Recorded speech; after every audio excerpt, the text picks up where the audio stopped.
té unes característiques com a periodista i com a persona que el fan que creen molts paral·lelismes amb el Johan, però jo crec que el fet de ser holandès li ha sigut un avantatge en els primers temps com a aproximació a Cruyff.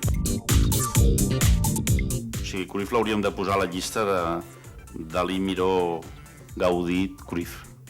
Vull dir que jo crec que hi ha uns focus que afortunadament el Cruyff, com que ell mateix no s'interpreta a si mateix, algú l'havia d'interpretar. És a dir, no era tant un exercici d'interpretació com de traducció.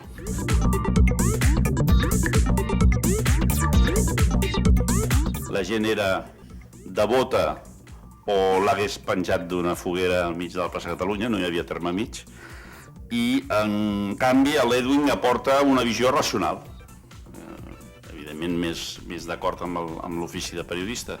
És a dir, quan ell diu coses que són obvietats, si el rival no tiene la pelota y tú la tienes, bueno, aquelles coses, i dius, però això és una obvietat, sí, però algú ho havia de dir, no? I aquest algú ho havia de dir està molt subratllat en el Cruyff i això ho recull el llibre.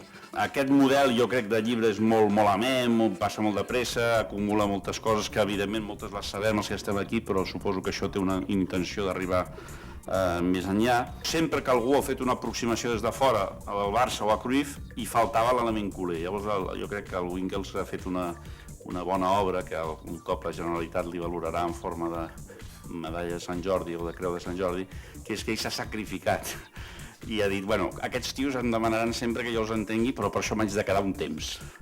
I clar, ja porta 22 anys. El llibre l'he fet sense ell, per aquesta independència. Mai hem dinat ni sopat junts a casa. Antes de cometer un error, no lo cometo. Això, Johan, no, mai... Dius, és una lògica... És un axioma, és un axioma. Sempre he tingut raó. Amb els nets li hem demanat permís, l'he explicat, estem fent això, va utilitzar la foto, va donar el seu permís sense cobrar ni res, ni per la fundació. L'única exigència era que ell volia escollir la foto, que al final aquesta de Jordi Cotrina és una de les més recents. Heu de saber també que molts vosaltres sabeu, perquè us he explicat, que en holandès parla igual de malament que el castellà. Tenim diversos llibres a Holanda que expliquen el Cruyffià, aquest llenguatge que jo sempre dic, el neerlandès són 3 idiomes. És l'holandès, que parlem al nord, és el flamenc, que parlen a Bèlgica, i és el Cruyffià, que és una barreja de no sé quantes coses que ell s'ha inventat. La Catalunya Ràdio va parlar de la crisi econòmica, va portar la solució.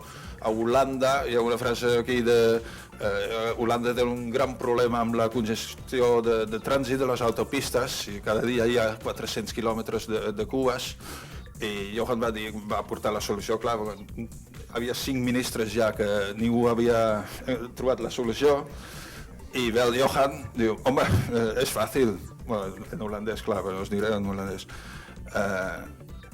Ahora el límite de velocidad en Holanda son 100 km por hora, lo pones a 130, entonces todos los coches salen antes de la autopista y hay menos atascos.